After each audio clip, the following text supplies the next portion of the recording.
Indian media में rarely आपको BJP सरकार के ऊपर क्रिटिसिज्म नजर आएगा। अक्सर जो उनके चैनल्स हैं कुछ कुछ ऐसे हैं जो कि क्रिटिसाइज करते रहते हैं इंडियन सरकार की पॉलिसीज़ को, लेकिन अक्सर जो हैं वो आपको सिर्फ प्रेज करते ही नज़र आते हैं, तारीफ़ करते ही नज़र आते हैं।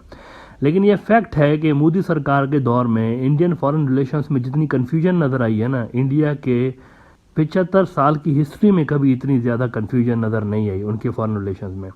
कुछ सर पैर समझ में नहीं आ रहा होता बाज़ औक़ात कि दुम किधर है और सर किधर है इंडियन फॉरेन रिलेशंस का। India anti China anti Russia alliance quad का हिस्सा है, लेकिन रूस और इवन चाइना के खिलाफ भी क्वाड के किसी कदम की हिमायत इंडिया नहीं कर रहा होता, which makes India unfit for the quad grouping. Foreign policy एक बहुत बड़ा वेस्टर्न न्यूज़ आउटलेट है, इन्होंने कुछ अर्सा पहले इस पर लिखा था कि India is the weakest link in the quad. The four-nation mechanism was set up to contain Chinese maritime expansionism, but New Delhi is having second thoughts. फिर इस साल आप देखें रूस के मामले पे पूरा क्वाड एक तरफ खड़ा नजर आया। इसी 2022 के अंदर क्वाड पूरा एक तरफ रशिया के मामले पे, और इंडिया का स्टांस पूरे क्वाड से अलग था। जापान क्वाड का एक इम्पॉर्टेंट मुल्क है। इनके सबसे बड़े न्यूज़ आउटलेट्स में से एक जापान टाइम्स ने इस पर रिपोर्ट किया था कि dependence on Russian weapons puts India at odds with other Quad members. तो India western led forum Quad में एक मिसफिट सा मुल्क महसूस होता है एट टाइम्स। इंडिया जो है फिर ये China Russia dominated forum SCO का मेंबर भी है सेम टाइम पे। उधर क्वाड का वेस्टर्न लेड जो ग्रुप है क्वाड, लेकिन फिर दूसरी साइड भी आप देखेंगे कि Russia China led group SCO का भी मेंबर इंडिया आपको नजर आता है। चाइनीज और रशियंस वैसे इस बात पे खुश नहीं होते कि ये फोरम है तो हमारा, लेकिन बाज़ औक़ात यहाँ पर इंडिया अपने इंटरेस्ट और वेस्ट वालों के इंटरेस्ट जो है उनको प्रमोट करने की कोशिश कर रहा होता है। गुज़िश्ता साल चीन ने एससीओ के हवाले से अपनी सरकारी अखबार ग्लोबल टाइम्स के ज़रिए ये वार्निंग दिलवाई थी इंडिया को कि India want not to be poison for SCO cooperation as it seeks influence on Afghan issue. Global Times के इस स्टोरी में उन्होंने ये लिखा था, जरा वर्ड्स देखिएगा। Chinese analysts reminded SCO members to be vigilant of India which may undercut the efficiency of the SCO by bringing its disputes with some members into regional cooperation, and urged India not to be poison of the multilateral mechanism. Forum ये multilateral है, ये जो SCO है Chinese dominated ज़रूर है, लेकिन बाकी मुल्क भी हैं, उनके इंटरेस्ट भी प्रोटेक्ट हो रहे होते हैं। ये मल्टीलेटरल फोरम ज़रूर है, लेकिन इंडिया बार बार अपने मसले इसके अंदर लेकर घुस के आ जाता है। चाइनीज़ कह रहे हैं कि ये जो है ना अपने इश्यूज़ को लेकर इसको कंट्रोवर्शियल करने की कोशिश कर रहे हैं एससीओ को। दूसरे जो एससीओ के मेंबर हैं इनके साथ इंडिया के जो अपने इश्यूज़ हैं, सच एस पाकिस्तान के साथ उनके इश्यूज़ हैं, चाइना के साथ इनके इश्यूज़ हैं, इंडिया बार बार इस फोरम के अंदर उन इश्यूज़ को लेकर आता है। अब लास्ट ईयर इंडिया की जानिब से ये एक चीज़ की गई जिस पे चीन ने नाराज़गी दिखाई, जो कि मैंने आपको अभी ग्लोबल टाइम्स की ये स्टोरी दिखाई, लेकिन इस साल फिर से वही हुआ है। अगेन वही चीज़ रिपीट की गई है इस साल भी एससीओ के इजलास के दौरान फॉरेन मिनिस्टर्स की मीटिंग में जयशंकर साहब कश्मीर और सीपेक को बीच में लेकर आ गए और चाइना पाकिस्तान दोनों को कोसते रह गए इस फोरम के अंदर। हालांकि ये उस तरह का फोरम नहीं है कि यहाँ पर कोई सियासी जो चीज़ें हैं उनको डिस्कस किया जाए, ये सियासी पॉलिटिकल किस्म का फोरम नहीं है एससीओ। 2 रोज पहले मैंने ब्रॉडर व्यू में आपको याद होगा कि बात की थी कि India's opposition on Chinese BRI is a strategic blunder, this will isolate India globally. जो ज्वाइंट स्टेटमेंट अब एससीओ की फॉरेन मिनिस्टर्स के इजलास के बाद जारी हुआ है ना, अच्छा सबसे पहले ये याद रहे कि this was a virtual meeting, ये जो इनकी हुई है फॉरेन मिनिस्टर्स की एससीओ में, तो जो ज्वाइंट स्टेटमेंट इसका सामने आया वो बड़ा ही इंटरेस्टिंग है। इसमें कहा जा रहा है कि एससीओ मेंबर चाइना के BRI प्रोजेक्ट को सपोर्ट कर रहे हैं। याद रखिए कि जयशंकर साहब जो इंडियन फॉरेन मिनिस्टर हैं ये BRI को क्रिटिसाइज करते रहे एससीओ के अंदर, और जो ज्वाइंट स्टेटमेंट आया है उसमें BRI को सपोर्ट किया गया है, लेकिन फिर नीचे नाम दिए गए हैं। रूस का नाम है उसमें, पाकिस्तान का, किर्गिस्तान, कजाकिस्तान, उज्बेकिस्तान के, ये सारे मुल्क जो हैं ये BRI को सपोर्ट कर रहे हैं। इंडिया का नाम नहीं है ज्वाइंट स्टेटमेंट में, इंडिया का नाम नहीं है इसके अंदर। यानी पूरा एससीओ आप देखें कि एक तरफ है ये रीजनल फोरम, पूरा एक तरफ है, सबके इंटरेस्ट साझे हैं, एक जैसे हैं, इंडिया नहीं है, इंडिया अलग खड़ा हुआ है। तो न क्वाड में इंडिया क्वाड वालों के साथ है मुकम्मल तौर पर, न एससीओ में इंडिया मुकम्मल तौर पर एससीओ वालों के साथ है।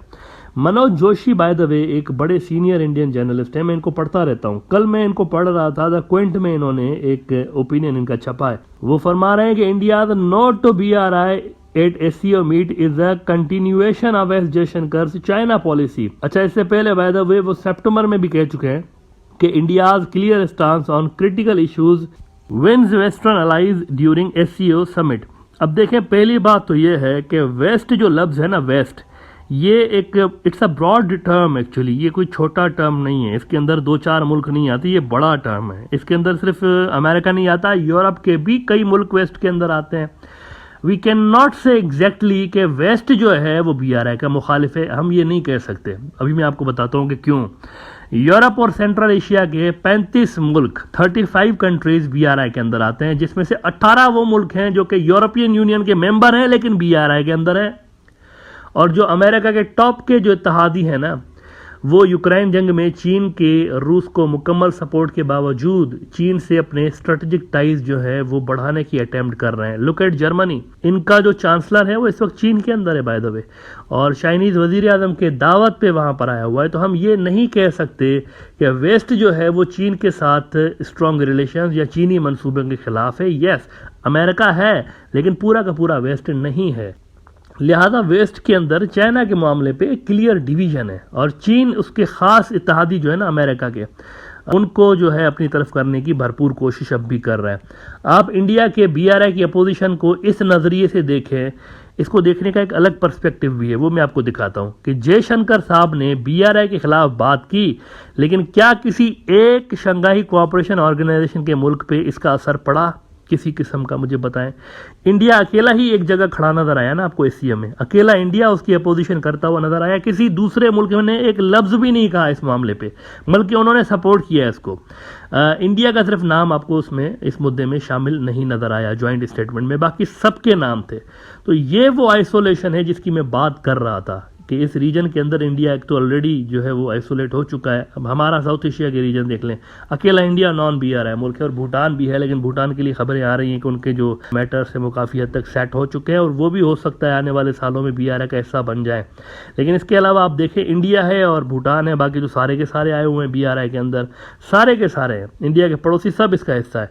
So was this a sensible idea to go against such a huge project without having any real alternate of BRI? देखें ना कैसे काउंटर करेंगे, जब आपके पास अल्टरनेट नहीं है तो चाइनीज इन्फ्लुएंस को किस चीज से काउंटर करेंगे आप? इंडिया के पास कोई इस तरह का अल्टरनेट नहीं है ना।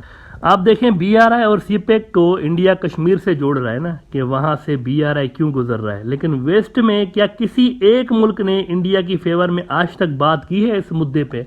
क्या खुद अमेरिका ने कभी कहा है इस मुद्दे पे कि ये जो कश्मीर से गुजर रहा है ये गलत है? कभी कोई एक स्टेटमेंट स्टेट डिपार्टमेंट ने दिया है इंडिया की फेवर में कि कश्मीर से नहीं होना चाहिए क्रॉस इसको? So where is that western support जिसकी बात की जा रही है? Actually there is no western support in this regards. सिर्फ अपना लॉस इंडिया का हुआ है, इंडिया का अपना लॉस हुआ है, और इस चीज को एक्चुअली सेल किया जा रहा है पब्लिक को कि देखिए हम अगर BRI के खिलाफ हैं तो वेस्ट भी खिलाफ है। वेस्ट खिलाफ नहीं है, उसके उतना खिलाफ नहीं है जितना होना चाहिए। 2-4 अमेरिका के क्लोज इत्तेहादी ऐसे हैं जो कि BRI के खिलाफ है, वरना एक बहुत बड़ा ब्लॉक ऐसा भी है यूरोपियन यूनियन का, वेस्ट का, जो कि चाइना के फेवर में है, BRI के फेवर में है, क्योंकि उनको इन्वेस्टमेंट मिल रही है वहां से। तो मेरे ख्याल से इंडिया के इंटरेस्ट जो हैं वो मजीद हर्ट होंगे अगर प्रायोरिटीज दुरुस्त ना की गई तो। इंडिया को अमेरिका को छोड़कर अपनी इंटरेस्ट में पॉलिसीज बनानी चाहिए। इंडिया अरबों डॉलर्स की, मैं हमेशा से कहता रहा हूं कि इंडिया कई 100 अरब डॉलर्स तो चुटकियों में लेकर आ सकता है अपने मुल्क के अंदर। इंडिया चुटकियों में चाइना से लेकर आ सकता है। इंडिया के अंदर इतना ज्यादा पोटेंशियल है, कई 100 अरब डॉलर्स ऐसे ही आ सकते हैं।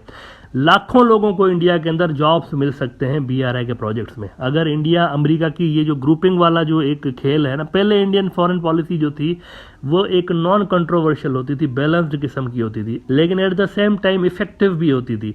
इंडिया एक इफेक्टिव मेंबर होता था हर कैंप का, जहां पर देखें रशिया का भी, वो सोवियत यूनियन के साथ थे लेकिन इफेक्टिव मेंबर थे, इंडिया के कंसर्न्स को सुना जाता था। अमेरिका के साथ भी होते थे, इफेक्टिव मेंबर थे, उनके कंसर्न्स को सुना जाता था।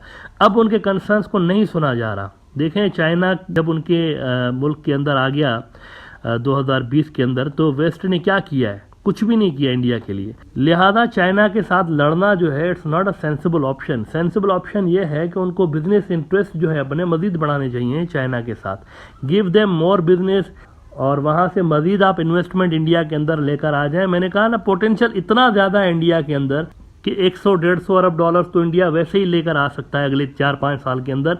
बहुत ज़्यादा पैसा चाइना से लेकर आ सकता है, लेकिन उनको थोड़ा सा अपने आप को डिसएंगेज करना पड़ेगा अमेरिकन इंटरेस्ट से और सिर्फ अपने इंटरेस्ट पे उनको देखना पड़ेगा।